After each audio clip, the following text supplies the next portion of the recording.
ہم غریبوں کے آقا پہ بے حد درود۔ الحمد للہ رب العالمین والصلاة والسلام علی سید الانبیاء والمرسلین وعلی آلہ واصحابہ اجمعین۔ بسم اللہ الرحمن الرحیم۔ فتح مکہ اور دیگر اہم واقعات کے بعد عرب میں اسلام کی حقانیت واضح ہو چکی تھی، اور اب لوگ انفرادی نہیں بلکہ جوک در جوک اسلام میں داخل ہونے لگے، اور مختلف علاقوں سے وفود مدینہ منورہ حاضر ہونے لگے تاکہ دین کو سمجھیں اور قبول کریں۔ اور یہ وہ مبارک زمانہ ہے جسے عام الوفود بھی کہا جاتا ہے، جب عرب کے قبائل اپنے نمائندے بھیجتے تھے، وہ رسول اللہ صلی اللہ علیہ وسلم سے ملتے، سوالات کرتے، اسلام سیکھتے اور واپس جا کر اپنی قوموں تک دین کا پیغام پہنچاتے۔ یوں اسلام کی روشنی پورے عرب میں پھیلتی چلی گئی اور ایک مضبوط اسلامی معاشرہ قائم ہو گیا۔ اب آئیے آگے بڑھتے ہیں اور ان واقعات کا جائزہ لیتے ہیں جو رسول اللہ صلی اللہ علیہ وسلم کی حیات مبارکہ کے آخری دور میں پیش آئے، جن میں امت کے لیے اہم ہدایات اور نصیحتیں موجود ہیں۔ اب ہم رسول اللہ صلی اللہ علیہ وسلم کی حیات مبارکہ کے آخری ایام کے ذکر تک پہنچ چکے ہیں۔ آگے بڑھنے سے پہلے مناسب ہے کہ ہم ذرا ٹھہر کر آپ صلی اللہ علیہ وسلم کی اس عظیم جد و جہد اور مبارک مشن پر ایک نظر ڈالیں جو دراصل آپ صلی اللہ علیہ وسلم کی پوری زندگی کا خلاصہ ہے، جس کی بنا پر اللہ تعالیٰ نے آپ صلی اللہ علیہ وسلم کو سب سے بڑھ کر عزت اور سرداری عطا فرمائی، اور آپ صلی اللہ علیہ وسلم کو پہلے اور بعد میں آنے والے سب لوگوں میں بلند مقام دیا۔ آپ صلی اللہ علیہ وسلم سے کہا گیا کہ یا ایھا المزمل قم اللیل الا قلیلا، اے چادر میں لپٹنے والے، رات کے وقت نماز میں کھڑے ہو جاؤ مگر کم، اور یا ایھا المدثر قم فانذر، اے چادر اوڑھنے والے، اٹھو اور لوگوں کو خبردار کرو۔ پھر کیا تھا؟ آپ صلی اللہ علیہ وسلم اٹھ کھڑے ہوئے اور اپنے کندھے پر اس روئے زمین کی سب سے بڑی امانت کی ذمہ داری اٹھائے مسلسل کھڑے رہے، یعنی ساری انسانیت کا بوجھ، سارے عقیدے کا بوجھ، اور مختلف میدانوں میں جنگ و جہاد اور تک و تاز کا بوجھ۔ رسول صلی اللہ علیہ وسلم نے ایسے معاشرے میں دعوت اسلام کا کام شروع کیا جو جاہلیت کے غلط سوچوں اور گناہوں میں ڈوبا ہوا تھا۔ لوگوں کے دل دنیاوی خواہشات اور برے رسم و رواج کی زنجیروں میں جکڑے ہوئے تھے۔ آپ صلی اللہ علیہ وسلم نے محنت اور جد و جہد کے ذریعے لوگوں کے دلوں کو بدلا اور اپنے صحابہ کی صورت میں ایک پاکیزہ جماعت تیار کی جو جاہلیت سے آزاد ہو چکی تھی۔ پھر آپ صلی اللہ علیہ وسلم کو اسلام کے دشمنوں کا مقابلہ بھی کرنا پڑا جو اسلام کو پھیلنے سے پہلے ہی ختم کرنا چاہتے تھے۔ آپ نے صبر اور حکمت کے ساتھ ان کا مقابلہ کیا اور دین کی حفاظت کی۔ ابھی جزیرہ عرب میں یہ جد و جہد جاری ہی تھی کہ رومی طاقت نے بھی اس نئی اسلامی امت کے خلاف سرحدوں پر تیاری شروع کر دی۔ رسول صلی اللہ علیہ وسلم کی جد و جہد کسی ایک وقت پر بھی ختم نہیں ہوئی، کیونکہ یہ شیطان اور نفس کے خلاف ایک مسلسل جنگ تھی۔ شیطان انسان کے دل میں وسوسے ڈالتا رہتا ہے، اس لیے یہ مقابلہ ہمیشہ جاری رہتا ہے۔ آپ صلی اللہ علیہ وسلم ہر حال میں اللہ کی دعوت کے کام میں مصروف رہے۔ دنیا آپ کے قدموں میں تھی مگر آپ نے سادہ اور مشقت بھری زندگی اختیار کی۔ صحابہ کرام رضی اللہ تعالیٰ اجمعین آپ سے بے حد محبت کرتے تھے اور آپ کے لیے آسانیاں چاہتے تھے، مگر آپ صلی اللہ علیہ وسلم نے ہمیشہ محنت، صبر اور قربانی کا راستہ اپنایا۔ آپ راتوں کو قیام کرتے، قرآن کی تلاوت کرتے اور پوری توجہ اپنے رب کی طرف رکھتے۔ 20 سال سے زیادہ عرصہ آپ صلی اللہ علیہ وسلم نے مسلسل محنت اور جد و جہد میں گزارا، اور کبھی ایک کام نے دوسرے اہم کام سے غافل نہیں کیا۔ آخرکار اسلام کو عظیم کامیابی نصیب ہوئی، پورا جزیرۃ العرب اسلام کے زیر اثر آ گیا، جاہلیت کی تاریکی ختم ہو گئی، بت ٹوٹ گئے اور ہر طرف توحید کی آواز گونجنے لگی، اذانوں کی صدائیں بلند ہوئیں اور صحابہ کرام قرآن اور اللہ کے احکام کو لے کر دور دور تک پھیل گئے۔ بکھری ہوئی قومیں اور قبیلے ایک ہو گئے، انسان بندوں کی بندگی سے نکل کر اللہ کی بندگی میں داخل ہو گیا۔ اب نہ کوئی قاہر ہے نہ مقہور، نہ مالک ہے نہ مملوک، نہ حاکم ہے نہ محکوم، نہ ظالم ہے نہ مظلوم، بلکہ سارے لوگ اللہ کے بندے اور آپس میں بھائی بھائی ہیں، ایک دوسرے سے محبت رکھتے ہیں اور اللہ کے احکام بجا لاتے ہیں۔ اللہ نے ان سے جاہلیت کا غرور اور باپ دادا پر فخر کا خاتمہ کر دیا ہے۔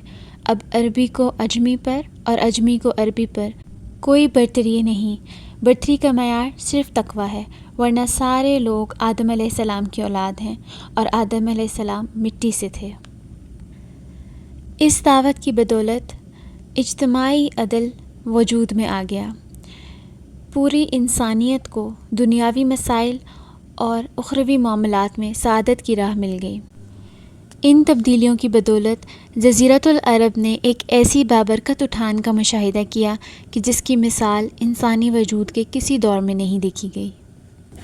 آئیے اب ہم جانتے ہیں نبی صلی اللہ علیہ وسلم کی زندگی کے اس عظیم سفر کے بارے میں کہ جس میں رسول اللہ صلی اللہ علیہ وسلم نے امت کو آخری اور جامع نصیحت دینے کے لیے حج کا ارادہ فرمایا۔ یہ وہ مبارک سفر تھا جسے حجۃ الوداع کہا جاتا ہے، جس میں آپ صلی اللہ علیہ وسلم نے انسانیت کے لیے ہمیشہ رہنے والی ہدایات عطا فرمائیں۔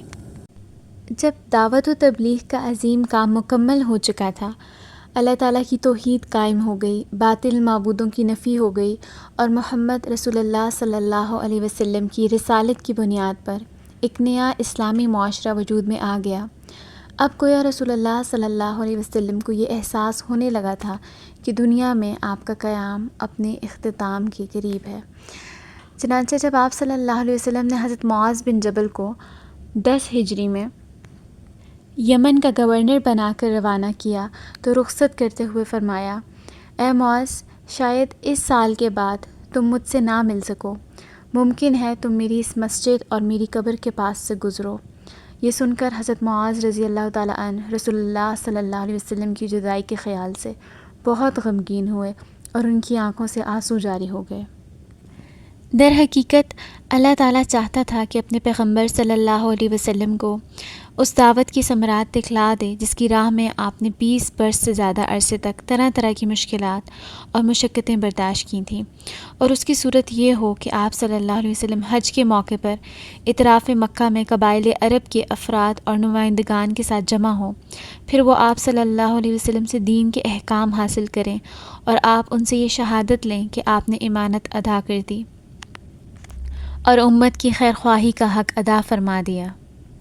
اللہ تعالیٰ کی اس مشیت کے مطابق نبی صلی اللہ علیہ وسلم نے جب اس تاریخی حج کا ارادہ کیا تو اعلان فرمایا، اور تمام مسلمان جتنے بھی مسلمان عرب میں تھے وہ پہنچنا شروع ہو گئے۔ ہر ایک کی آرزو تھی کہ وہ رسول اللہ صلی اللہ علیہ وسلم کے نقش پا کو اپنے لیے نشان راہ بنائے۔ جب ذیقعد میں 4 دن باقی تھے، رسول اللہ صلی اللہ علیہ وسلم نے جانے کی تیاری فرمائی، بالوں میں کنگھی کی، تیل لگایا، تہبند پہنا، چادر اوڑھی، قربانی کے جانوروں کو قلادہ پہنایا اور ظہر کے بعد روانہ ہوئے۔ عصر سے پہلے ذوالحلیفہ پہنچ گئے اور وہاں عصر کی نماز 2 رکعت پڑھی اور رات بھر خیمہ زن رہے۔ پھر ظہر کی نماز سے پہلے آپ صلی اللہ علیہ وسلم نے احرام کے لیے غسل فرمایا۔ اس کے بعد حضرت عائشہ رضی اللہ عنہا نے آپ صلی اللہ علیہ وسلم کے جسم اطہر اور سر مبارک میں اپنے ہاتھ سے مشکمیز خوشبو لگائی، اور خوشبو کی چمک آپ صلی اللہ علیہ وسلم کی مانگ اور داڑھی میں دکھائی پڑتی تھی، مگر آپ صلی اللہ علیہ وسلم نے یہ خوشبو دھوئی نہیں بلکہ برقرار رکھی۔ پھر اپنا تہبند پہنا، چادر اوڑھی، 2 رکعت ظہر کی نماز پڑھی اور اس کے بعد مصلی ہی پر حج اور عمرہ دونوں کا ایک ساتھ احرام باندھتے ہوئے صدائے لبیک بلند کی۔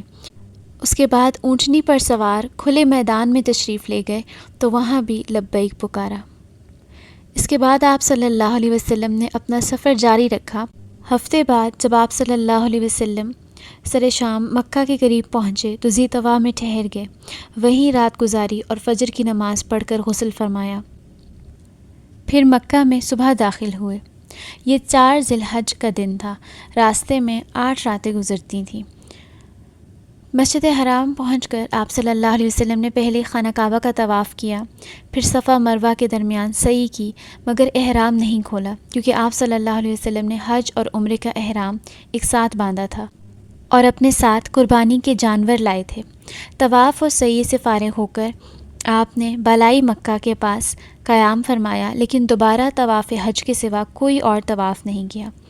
آپ صلی اللہ علیہ وسلم کے صحابہ کرام اپنے ساتھ جو قربانی کے جانور نہیں لائے تھے، آپ نے انہیں حکم دیا کہ اپنے احرام عمرہ میں تبدیل کر دیں اور بیت اللہ کا طواف اور صفا مروہ کی سعی کر کے پوری طرح حلال ہو جائیں۔ لیکن چونکہ آپ صلی اللہ علیہ وسلم خود حلال نہیں ہو رہے تھے، اس لیے صحابہ کرام کو بھی تردد ہوا۔ آپ نے فرمایا، اگر میں اپنے معاملے کی وہ بات پہلے جان گیا ہوتا جو بعد میں معلوم ہوتی تو میں قربانی کا جانور ساتھ نہ لاتا، اور اگر میرے ساتھ قربانی کا جانور نہ ہوتا تو میں بھی حلال ہو جاتا۔ آپ صلی اللہ علیہ وسلم کا یہ ارشاد سن کر صحابہ کرام نے اطاعت کی، اور جن کے پاس قربانی کے جانور نہیں تھے وہ حلال ہو گئے۔ 8 ذی الحجہ کے دن آپ منا تشریف لے گئے اور وہاں 9 ذی الحج کی صبح تک قیام فرمایا۔ ظہر، عصر، مغرب، عشاء اور فجر 5 وقت کی نمازیں وہیں پڑھیں، پھر اتنی دیر وہاں پر قیام فرمایا کہ سورج طلوع ہو گیا۔ اس کے بعد عرفہ کو چل پڑے۔ وہاں پہنچے تو وادی نمرہ میں آپ کے لیے خاص خیمہ تیار تھا اور اسی میں نزول فرمایا۔ جب سورج ڈھل گیا تو آپ صلی اللہ علیہ وسلم کے حکم سے قصوہ، جو کہ ان کی اونٹنی تھی، اس پر کجاوا کسا گیا اور آپ وادی کے بطن میں تشریف لے گئے۔ اس وقت آپ صلی اللہ علیہ وسلم کے گرد 1,24,000 یا 1,44,000 انسانوں کا سمندر تھا۔ آپ نے ان کے درمیان ایک جامع خطبہ ارشاد فرمایا۔ آپ صلی اللہ علیہ وسلم نے فرمایا، لوگو میری بات سن لو، کیونکہ میں نہیں جانتا شاید اس سال کے بعد اس مقام پر میں تم سے کبھی نہ مل سکوں۔ تمہارا خون اور تمہارا مال ایک دوسرے پر اسی طرح حرام ہے جس طرح تمہارے آج کے دن کی اور اس مہینے کی اور موجودہ شہر کی حرمت ہے۔ سن لو، جاہلیت کی ہر چیز میرے پاؤں تلے رونت دی گئی، جاہلیت کے خون بھی ختم کر دیے گئے، اور ہمارے خون میں سے پہلا خون جسے میں ختم کر رہا ہوں وہ ربیہ بن حارث کی بیٹی کا خون ہے۔ یہ بچہ بنو سعد میں دودھ پی رہا تھا کہ انہی ایام میں قبیلہ حذیل نے اسے قتل کر دیا، اور جاہلیت کا سود ختم کر دیا گیا، اور ہمارے سود میں سب سے پہلا سود جسے میں ختم کر رہا ہوں وہ عباس بن عبد المطلب کا سود ہے۔ اب یہ سارا کا سارا سود ختم ہے۔ ہاں، عورتوں کے بارے میں اللہ سے ڈرو، کیونکہ تم نے انہیں اللہ کی امانت کے ساتھ لیا ہے اور اللہ کے کلمے کے ذریعے حلال کیا ہے۔ ان پر تمہارا حق یہ ہے کہ وہ تمہارے بستر پر کسی ایسے شخص کو نہ آنے دیں جو تمہیں گوارا نہیں، اور تم پر ان کا حق یہ ہے کہ تم انہیں معروف کے ساتھ کھلاؤ اور پہناؤ۔ اور نبی صلی اللہ علیہ وسلم نے یہ بھی فرمایا کہ میں تم میں 2 بھاری چیزیں چھوڑ جا رہا ہوں، اللہ کی کتاب یعنی قرآن اور میری اطرت یعنی اہل بیت۔ جب تک تم ان دونوں کو مضبوطی سے تھامے رہو گے، میرے بعد ہرگز گمراہ نہ ہوگے۔ لوگو یاد رکھو، میرے بعد کوئی نبی نہیں اور تمہارے بعد کوئی امت نہیں، لہٰذا اپنے رب کی عبادت کرنا، 5 وقت کی نماز پڑھنا، رمضان کے روزے رکھنا، خوشی خوشی اپنے مال کی زکوٰۃ دینا، اپنے پروردگار کے گھر کا حج کرنا اور اپنے حکمرانوں کی اطاعت کرنا۔ ایسا کرو گے تو اپنے پروردگار کی جنت میں داخل ہوگے۔ اور تم سے میرے متعلق پوچھا جانے والا ہے تو تم لوگ کیا کہو گے؟ صحابہ کرام نے کہا، ہم شہادت دیتے ہیں کہ آپ صلی اللہ علیہ وسلم نے تبلیغ کر دی، پیغام پہنچا دیا اور خیرخواہی کا حق ادا فرما دیا۔ یہ سن کر آپ صلی اللہ علیہ وسلم نے شہادت کی انگلی کو آسمان کی طرف اٹھایا اور لوگوں کی طرف جھکاتے ہوئے 3 بار فرمایا، اے اللہ گواہ رہے۔ آپ صلی اللہ علیہ وسلم کے ارشادات کو ربیہ بن امیہ بن خلف اپنی بلند آواز سے لوگوں تک پہنچا رہے تھے۔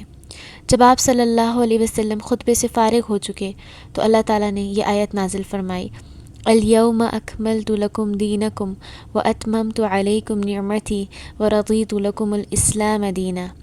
آج میں نے تمہارے لیے تمہارا دین مکمل کر دیا اور تم پر اپنی نعمت پوری کر دی اور تمہارے لیے اسلام کو بحیثیت دین پسند کر لیا۔ حضرت عمر رضی اللہ عنہ نے یہ آیت سنی تو رونے لگے۔ دریافت کیا گیا کہ آپ کیوں رو رہے ہیں؟ فرمایا، اس لیے کہ کمال کے بعد زوال ہی تو ہے۔ خطبے کے بعد حضرت بلال نے اذان پڑھی اور اقامت کہی۔ رسول اللہ صلی اللہ علیہ وسلم نے ظہر کی نماز پڑھائی، اس کے بعد حضرت بلال نے پھر اقامت کہی اور آپ نے عصر کی نماز پڑھائی، اور ان دونوں نمازوں کے درمیان کوئی اور نماز نہیں پڑھی۔ اس کے بعد سوار ہو کر آپ جائے وقوف پر تشریف لے گئے اور قبلہ رخ مسلسل وقوف فرمایا یہاں تک کہ سورج غروب ہونے لگا۔ تھوڑی زردی ختم ہوئی اور پھر سورج بالکل غائب ہو گیا۔ اس کے بعد آپ صلی اللہ علیہ وسلم نے حضرت اسامہ کو پیچھے بٹھایا اور وہاں سے روانہ ہو کر مزدلفہ تشریف لائے۔ مزدلفہ میں مغرب اور عشاء کی نمازیں 1 اذان اور 2 اقامت سے پڑھی، درمیان میں کوئی نفل نماز نہیں پڑھی۔ اس کے بعد آپ صلی اللہ علیہ وسلم لیٹ گئے اور طلوع فجر تک لیٹے رہے۔ جب صبح نمودار ہوئی تو اذان اور اقامت کے ساتھ فجر کی نماز پڑھی۔ اس کے بعد قصبہ پر سوار ہو کر مشعر حرام تشریف لائے، جو کہ مزدلفہ کی ایک جگہ ہے جہاں حج کے دوران اللہ کا ذکر اور دعا کی جاتی ہے، اور قبلہ رخ ہو کر اللہ تعالیٰ سے دعا کی اور اس کی تکبیر اور تحلیل اور توحید کے کلمات کہے۔ یہاں اتنی دیر تک ٹھہرے رہے کہ خوب اجالا ہو گیا۔ اس کے بعد سورج طلوع ہونے سے پہلے پہلے منا کے لیے روانہ ہو گئے، اور اب کی بار حضرت فضل بن عباس رضی اللہ تعالیٰ عنہ کو اپنے پیچھے سوار کیا۔ بطن محصر، جو کہ مزدلفہ اور منا کے درمیان کی ایک جگہ ہے، وہاں پہنچے تو سواری کو ذرا تیزی سے دوڑایا، پھر جو درمیانی راستہ جمرات الکبریٰ پر نکلتا تھا اس سے چل کر جمرات الکبریٰ پہنچے۔ کنکریاں مارنے کی 3 جگہوں میں سے یہ سب سے بڑی جگہ ہے۔ اس زمانے میں وہاں ایک درخت بھی تھا اور جمرات الکبریٰ اس درخت کی نسبت سے بھی معروف تھا۔ اس کے علاوہ اس کو جمرات عقبہ اور جمرات الاولیٰ بھی کہتے ہیں۔ پھر آپ صلی اللہ علیہ وسلم نے جمرات کبریٰ کو 7 کنکریاں ماریں، ہر کنکری کے ساتھ تکبیر کہتے جاتے تھے۔ کنکریاں چھوٹی چھوٹی تھیں جنہیں چٹکی میں لے کر چلایا جا سکتا تھا۔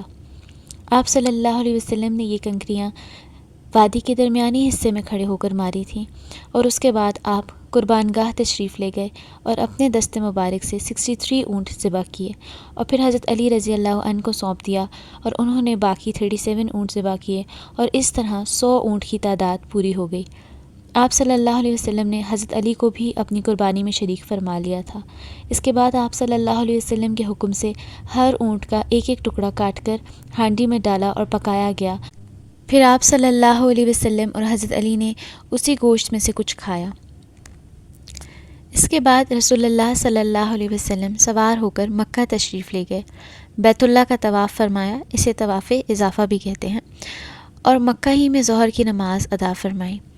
پھر چاہے زمزم پر یعنی بنو عبد المطلب کے پاس تشریف لے گئے، اور وہ حجاج کرام کو زمزم کا پانی پلا رہے تھے۔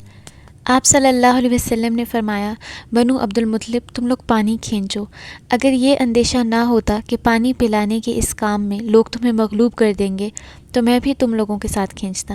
یعنی اگر صحابہ کرام رسول اللہ کو خود پانی کھینچتے ہوئے دیکھتے تو ہر صحابی خود پانی کھینچنے کی کوشش کرتا، اور اس طرح حجاج کو زمزم پلانے کا جو شرف بنو عبد المطلب کو حاصل تھا اس کا نظام ان کے قابو میں نہیں رہتا۔ چنانچہ بنو عبد المطلب نے آپ صلی اللہ علیہ وسلم کو 1 ڈول پانی دیا اور آپ نے اس میں سے حسب خواہش پیا۔ آج یوم نحر تھا، یعنی ذی الحجہ کی 10 تاریخ تھی۔ نبی صلی اللہ علیہ وسلم نے آج بھی دن چڑھے یعنی چاشت کے وقت ایک خطبہ ارشاد فرمایا تھا، اور خطبے کے وقت آپ خچر پر سوار تھے اور حضرت علی آپ کے ارشادات صحابہ کو سنا رہے تھے۔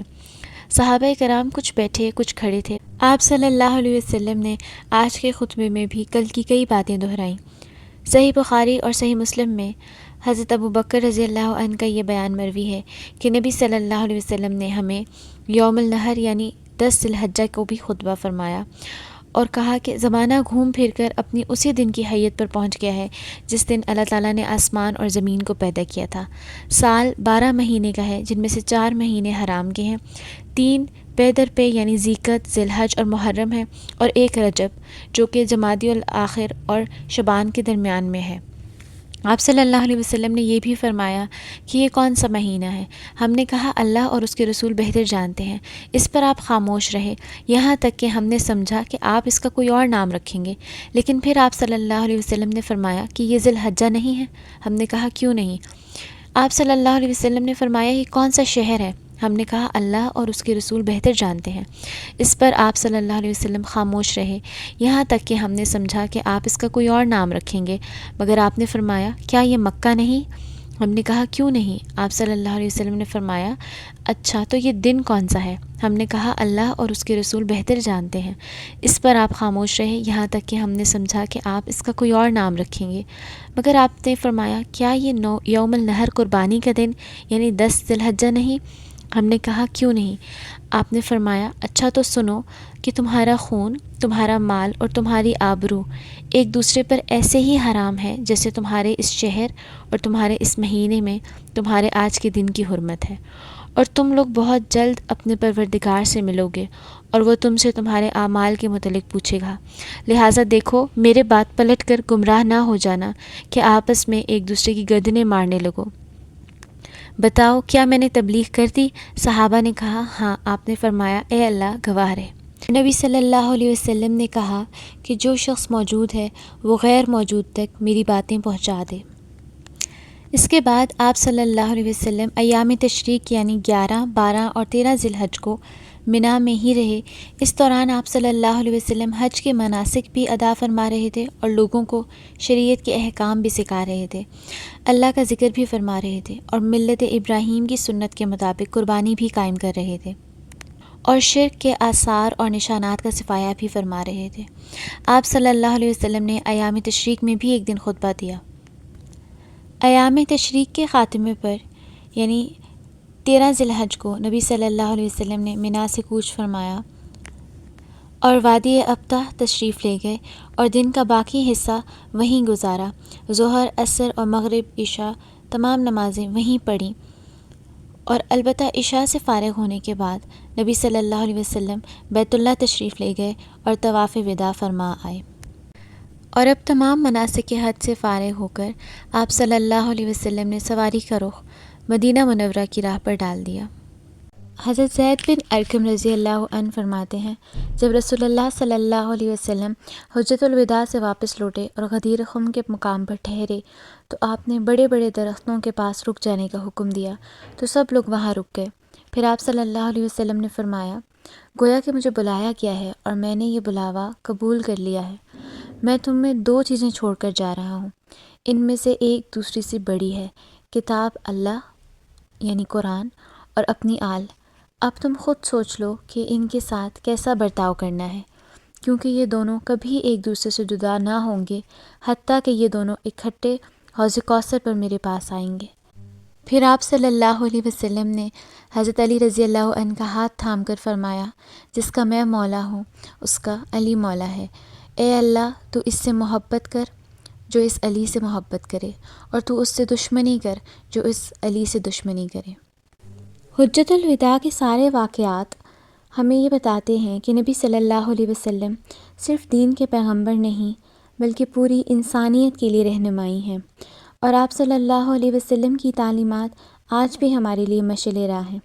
اب یہ ہماری ذمہ داری ہے کہ ہم صرف پڑھنے والے نہ رہیں بلکہ اسے اپنی زندگی میں نافذ کریں، انصاف، محبت، اخوت اور تقوی کے اصول اپنائیں اور ہر عمل میں نبی صلی اللہ علیہ وسلم کے نقش قدم کو زندہ رکھیں۔